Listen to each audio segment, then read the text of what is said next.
अब रुक करते हैं कोट अदू का। कोट अदू के नवाही इलाका एहसानपुर में टाउन कमेटी की गफलत के सबब शहर भर की गलियां तालाब का मंजर पेश करने लगी।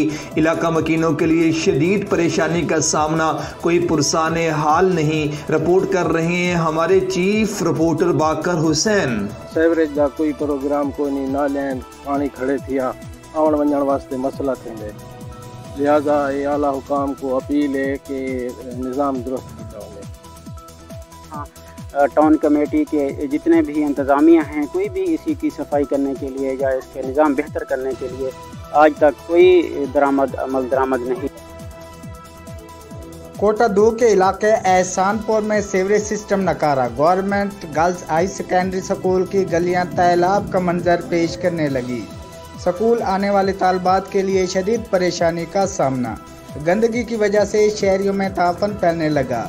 यूनियन काउंसिल एहसानपुर, जिसको अब टाउन कमेटी का दर्जा दिया गया है, इसके बावजूद भी कोई तरक्याती काम नहीं करवाया गया। शहरियों ने आला हुकाम से फौरी नोटिस लेने का मुतालबा कर दिया है। कैमरामैन शौकत अली बलोच के साथ बाकर हुसैन, CT5 न्यूज़, कोट अदू।